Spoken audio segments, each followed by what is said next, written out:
করতে চাই খ্রিস্টানদের সঙ্গে সম্পর্কযুক্ত, যিনি করেছেন একটি প্রশ্ন আগে, এবং আপনি উল্লেখ করেছেন যে সৈন্যরা যিশুকে নিস্তার দেয় এবং তিনি তখনও জীবিত ছিলেন কবর দেওয়ার আগ পর্যন্ত। আমার প্রশ্ন হচ্ছে, যিশুকে কি আসলে শুলে চড়ানো হয়েছে, না তাকে সর্বকালের সব জ্বালা যন্ত্রণা থেকে রক্ষা করা হয়েছে? এখন আমরা আবারও নিশ্চিত হতে চাচ্ছি যে কোনো মাইকে আমাদের কোনো অমুসলিম অতিথি আছেন? হ্যাঁ ভাই, একজন আছেন। ওকে, প্রশ্ন করুন ভাই। শুভ সন্ধ্যা ডক্টর জাকির এবং যারা উপস্থিত আছেন। আমার কোনো কিছু বলার আগে আমি কেবল বলতে চাই, আমি যা জিজ্ঞেস করছি তাতে কাউকে অসম্মান করা আমার লক্ষ্য নয়, এবং এবং এবং সবার কাছে আমি খুবই তরুণ, তাই কিছু বেঠিক বললে আমাকে ক্ষমা করবেন। আমার প্রশ্ন হচ্ছে, যতদূর আমি দেখেছি এবং জেনেছি, আমার চতুর্পাশে আমি দেখেছি ইসলাম প্রতিমা পূজায় বিশ্বাস করে না। তাই আমি জানতে চাই প্রতিমা পূজায় বিশ্বাস না করার কারণ কি? এটা আমার প্রথম প্রশ্ন। ভাই প্রশ্ন করলেন যে তার বিশ্বাস মতে ইসলাম প্রতিমা পূজায় বিশ্বাস করে না। কেন ইসলাম প্রতিমা পূজায় বিশ্বাস করে না?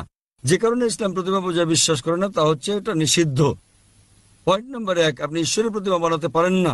ঈশ্বরের প্রতিমা বানালেন আপনি ঈশ্বরকে অবমাননা করলেন।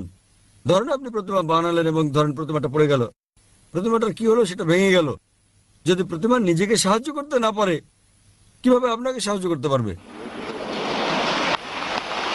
স্যার, কিন্তু এখানে আমার পয়েন্ট হচ্ছে, যদি ঈশ্বরের প্রতিমা থাকে সেটা আসল ঈশ্বর না হতে পারে যিনি বিরাজমান, কিন্তু এটি আমাকে তার প্রতি উপাসনায় সহায়তা করে, প্রার্থনায় মনোযোগ বাড়িয়ে দেয়।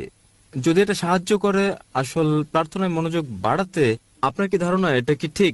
ভাই বলছেন যে সে প্রতিমা যদি ঈশ্বরের প্রতি মনোনিবেশে সহায়তা করে সেটা কি তার জন্য ভালো নয়? কিন্তু ঈশ্বর যখন বলছেন আমার প্রতিমা বানিও না, তবুও কি আপনি বলবেন এটা স্রষ্টাকে মনোনিবেশে সাহায্য করে? এটা কি ঠিক না ভুল? যদি আপনি ঈশ্বরকে ভালোবাসেন তাহলে তাকে মান্য করবেন কিনা? যদি আপনি ঈশ্বরকে ভালোবাসেন তাকে মানতে হবে। ধরুন আপনি একটা কোম্পানিতে কাজ করেন এবং বস আপনাকে বলছেন যথাসময়ে অফিসে আসুন। আপনাকে ঠিক 10টায় আসতে হবে। আপনি বলবেন না, আমি যদি 11টায় আসি, আমি ঘুমাবো, আরো ফ্রেশ থাকবো, আমি 11টায় আসবো। সেটা কি ঠিক না ভুল? সেটা ভুল। এরপর কিছু লোক আসলো 10টায়, কেউ 11টায়, কেউ বা আবার আসলো 12টায়। না, কিন্তু আপনি জানেন আমি ভালো কাজ করতে পারি। কেউ আসলো 1টায়, আবার কেউ আসলো 2টোর সময়। আপনার কি ধারণা কোম্পানিটি ভালো চলবে?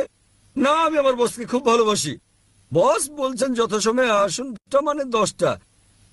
যদি আপনি বসকে ভালো না বাসেন তাহলে আপনি দেরি করে আসতে পারেন আর রেজিস্টারে লিখে দিতে পারেন আমি ঠিক সময় এসেছি। এটা হচ্ছে প্রতারণা।